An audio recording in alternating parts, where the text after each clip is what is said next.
Hello everyone, I am the Dreaming Gamer and welcome to the first ever DreamerTalk. DreamerTalk is going to be my podcast type video where I discuss whatever is on my mind, be it about a certain game or a game series or just a topic that I think is interesting. Right now, I don't have any plans for like a weekly, bi-weekly series, but that might change as time goes on. I thank you for joining me on this new experience.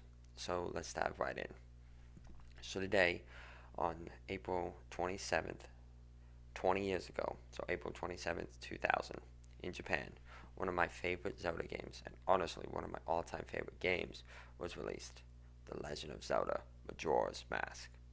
Majora's Mask isn't as popular as its predecessor, Ocarina of Time, but like all cult classics though, it's widely popular on the internet.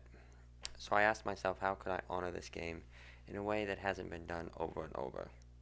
My answer is, I've decided to talk about what the game means to me, the impact it had on me, and why I think it struck such a chord even to this day. As I just mentioned, Majora's Mask was the follow-up to the immensely popular and revolutionary Ocarina of Time. Made with a smaller crew and budget, the main criticism of it is the 3-day time limit. Excuse me. Instead of having the freedom to run around, cut grass, whack chickens, or play the same minigame again and again, you were restricted to 72 hours before the moon smashed into the world. With unlimited rewinds, that always seemed mute to me. That criticism always seemed mute to me. Like, you deposit your money, you rewind time, you spend a minute or so rolling around the field, collecting your supplies, and then off you go. To me, it was always fun planning out my cycle or pushing myself to see how much I could accomplish. However, the main draw to me, and why I've played this game over and over, are the characters. The characters may look like familiar faces from Ocarina of Time, but they are not the same. They too are stuck in this cycle, but they don't remember anything when time restarts. On with a notebook, you got to interact and solve their problems. Granted, their personalities and character arcs are nothing compared to modern gaming or TV, but for me, back when this came out, I was blown away. These were characters with wants, regrets, wishes, and schedules that you got to interact with, influence, and potentially save. Growing up, I never had any friends, and my home life wasn't the greatest. Majora's Mask offered me an escape that wasn't like anything else. I could dive into this world and we experience and we live the good and the exciting times as much as I wanted.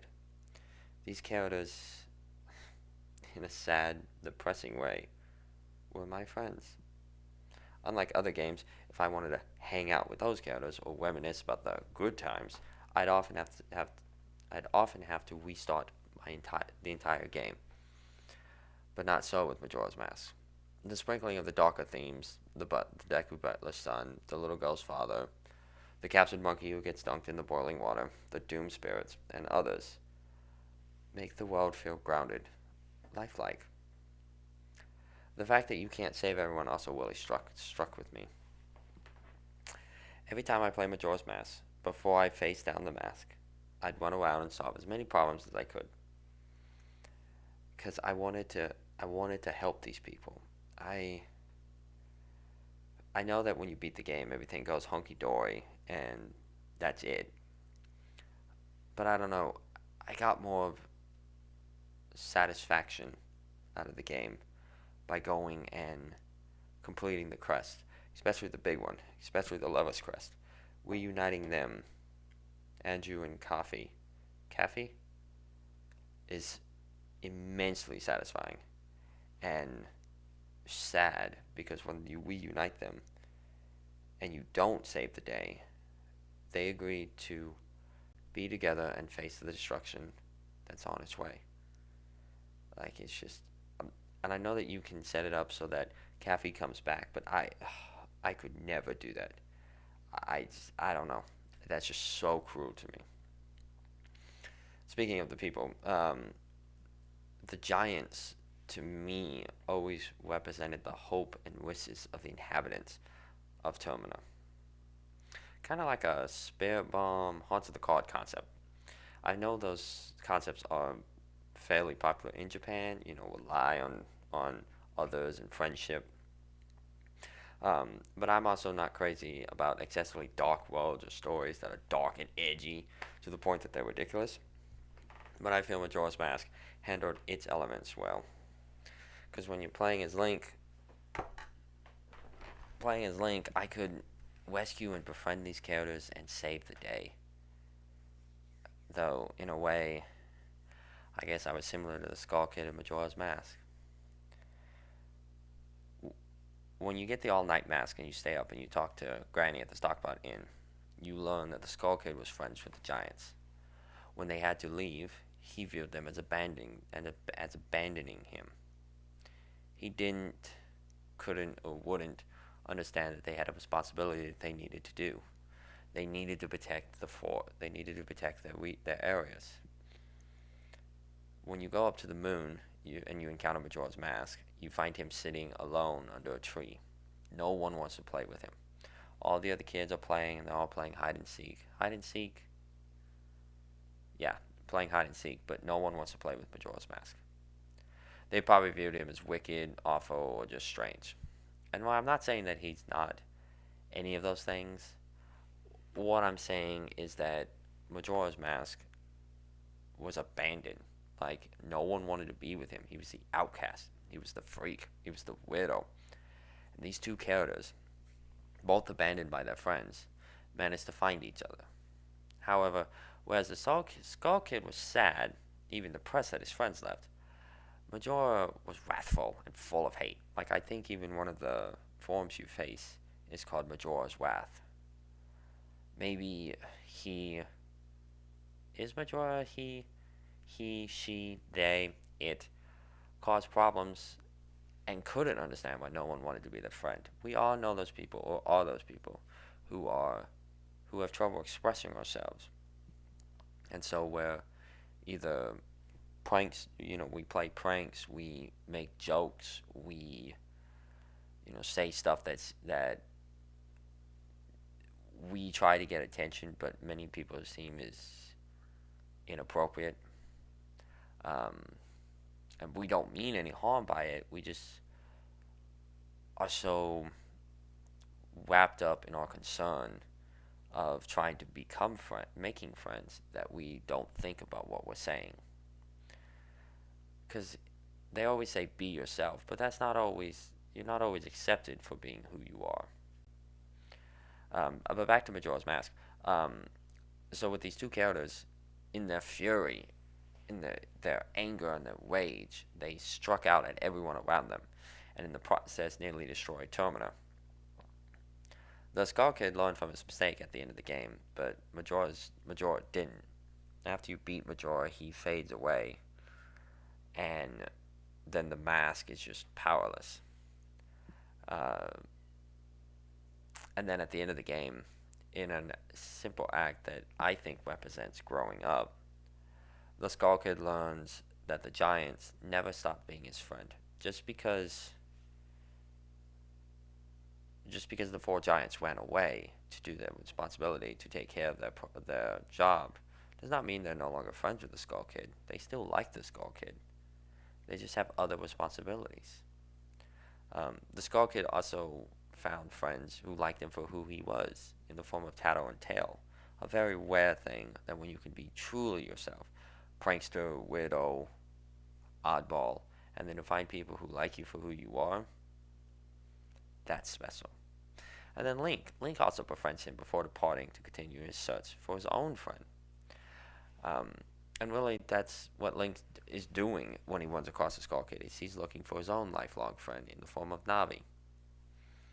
I know that Nintendo later came out and stated that Termina is a product of Majora's Mask's power combined with the Skull Kid's memories, but I don't like that. I think it cheapens the experience in Termina. I can't remember which one. I don't think it's in the Hyrule Historia. I think it's in the encyclopedia that they mentioned this. But when I read that, I was just like, that, I don't know, and that cheapens the experience. I was kind of like the alternate reality that Termina is kind of like a slightly twisted Hyrule. Like you go through the twisted hallway, and so you're upside down. So that's what Termina is. And because there's characters who look like characters from Hyrule, but then there's new characters. I don't know. I just think it cheapens the experience. I do also agree with the 5 stages of depression theory. The idea that each of the 5 areas represents the 5 stages of depression. Um, Give me a second to look up what that is. I should have looked that up before I started recording. But I didn't think about it. But I remember reading the theory. 5 stages of grief, depression. Um, so it's supposed to be denial, anger, bargaining, depression, and acceptance. Denial being clocked down because they refuse to accept the idea that the moon's falling. Anger is the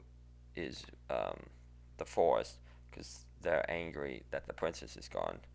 Bargaining is because in the Gorns, Damuni bargains with you. Please bring me back to life. Please let me save my people.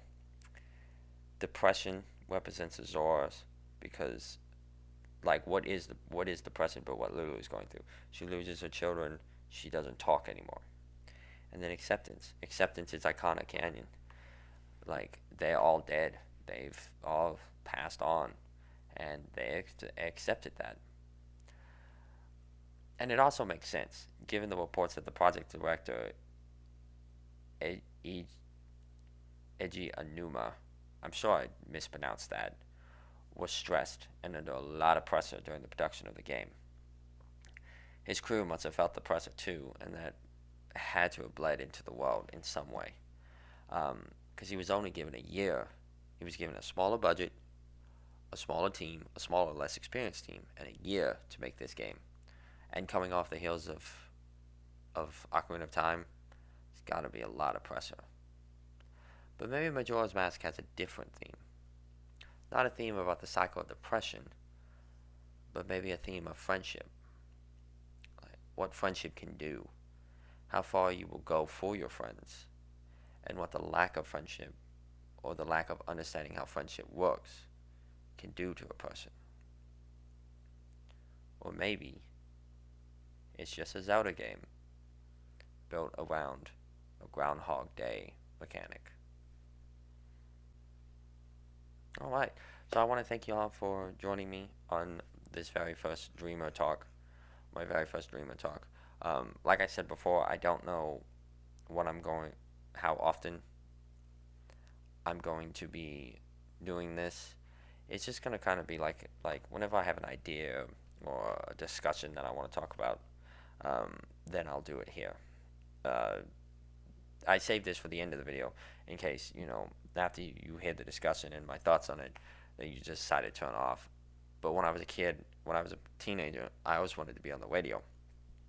I always thought it would be so cool to be a DJ and play your music and talk. Uh, that didn't happen, but what is a podcast but a radio show?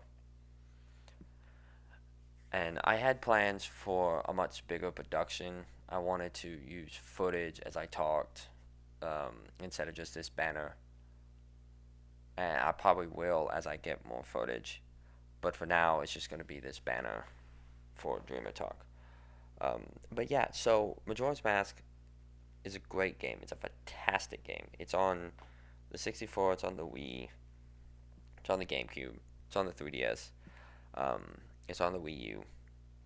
I highly recommend you go play it, or you watch a playthrough of it, because it just is. It's just really good. Excuse me. But yeah, so I thank you for joining me, and thank you for listening to me talk about this game and how much I love it. So, yeah. I hope you all have a great rest of your day, and thanks for listening.